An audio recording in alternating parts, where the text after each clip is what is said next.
Hello everyone and welcome to round 6 of the Isle of Man International Chess Tournament. My pick for the round is the game between Vladimir Kramnik and Erwin Lamy. Heading into this game, both players on 3.5 points. Kramnik with the white pieces, he opens with d4. Knight f6 from black, knight to f3, d5, c4 and e6. So this transposes into the Queen's Gambit decline. Knight c3 from Kramnik, knight b to d7, Kramnik takes on d5, and then he plays queen to c2, which gives protection to this knight in case of ideas like bishop b4, knight to e4, and also this queen supports e4 in the future. c6 from black, we have bishop g5 developing, also pinning this knight. Lamy goes h6. We have bishop h4, and here bishop d6 seems like a perfectly normal move, but Lamy plays very aggressively with g5. Bishop drops back, knight to h5 from Lamy, winning the bishop pair. Kramnik castles. We have knight takes g3, h takes g3, and g4. With this move, the game reaches into new territory. Previously, instead of g4, knight to b6 has been played. So here g4 attacking the knight. So the knight has a few squares that it can go to. It can go to d2. This is one possibility for white, supporting e4. It can also go knight to h4, which was what Kramnik played with ideas of knight to f5.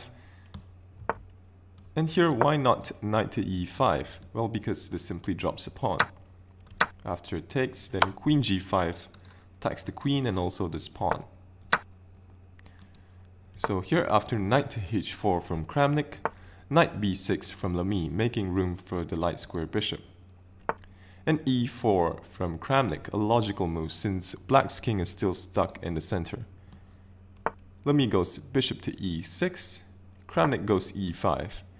So he has to be pleased with the way the opening has went so far. Kramnik's position looks easier to play compared to Lamy. And one of the plans in the position is very simply to push f4 and f5. This could also potentially create a passed pawn if white manages to trade off this pawn on f7. Lamy goes knight to c4. So here if f4 immediately, then this allows knight to e3, and black would win the exchange. Therefore, Kramnik plays bishop, here he plays bishop takes c4. We have d takes c4, and he could go f4 here, but instead he plays knight to f5, which is also a good move. The plan is to go knight to e3, which would look at these pawns.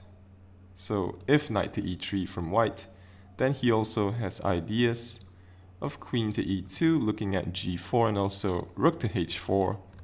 And if black tries to defend that with h5, white can always bring the other rook over and double on the h-file to win the h-pawn. So here, queen to a5 from Lamy, preparing to castle queenside. King b1, black castles, and knight to e3.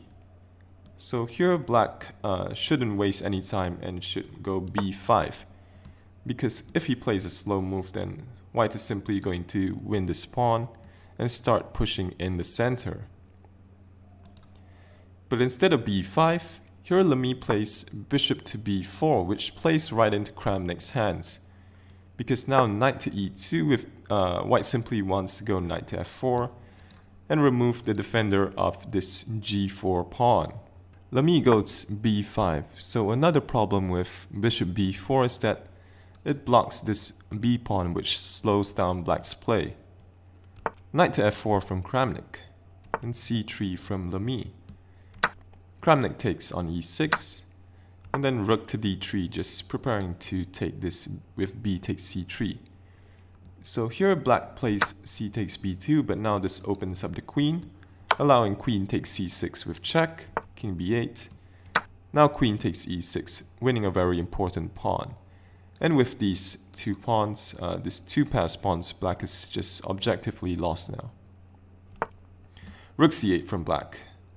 So here, if white decides to get greedy and play For example, queen takes g4, then this loses after rook c1.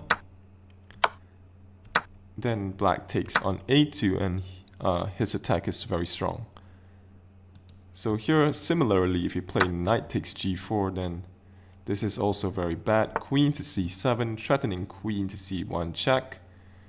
And here, if king takes b2, queen c2, king a1, queen takes d3, bishop to c3 is coming. This is completely lost for white. So here Kramnik plays queen to b3, a good move, just giving more protection to the king and also making room for this pawn, this e-pawn to start rolling. Rook c7.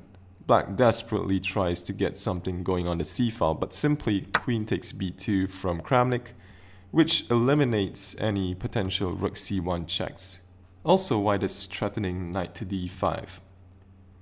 So Lamy plays bishop c3, we have queen to b3, black doubles on the c-file, and rook h to d1, supporting this pawn. b4 from Lamy, Kramnik pushes his pawns, rook b7, d5, and bishop f6, so this controls this d8 square, and also black wants to play rook to c3. But Kramnik simply plays knight takes g4, this comes with tempo on the bishop, bishop g7, and d6 from Kramnik, so these pawns looking very dangerous. Rook c3 from Lamy, but this simply isn't enough.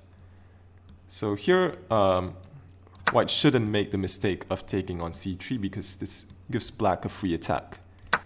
B takes c3, and here, if d7, then simply take on b3 and play c2 check, which opens up this bishop. Then here, white gets mated. So rook takes c3 would be a big mistake, giving black a free attack. Here simply d7, and this is crushing. So Kramnik gives up the queen, but these pawns are simply too strong. And queen d8, trying to stop white from promoting, but simply e7, and this does the job for white. And it was in this position that Erwin Lamy resigned the game. If he goes queen takes e7, then white simply promotes, and then take on d8, white is up a full rook. This win puts Kramnik on 4.5 points. So here are the standings of the tournament after 6 rounds of play. So we have 6 players with 5 out of 6. They are MVL, Nakamura, Radoslav Wojtaszek, Wang Hao, Arkady Naiditsch, and Jeffrey Xiong. So Kramnik on 4.5, so from 7th place to 10th place. We have Kramnik, Anand, Karyakin, and also Richard Rapport. So that is all for this video. Feel free to like, share, and subscribe to this channel. Thanks for watching, and see you in the next video.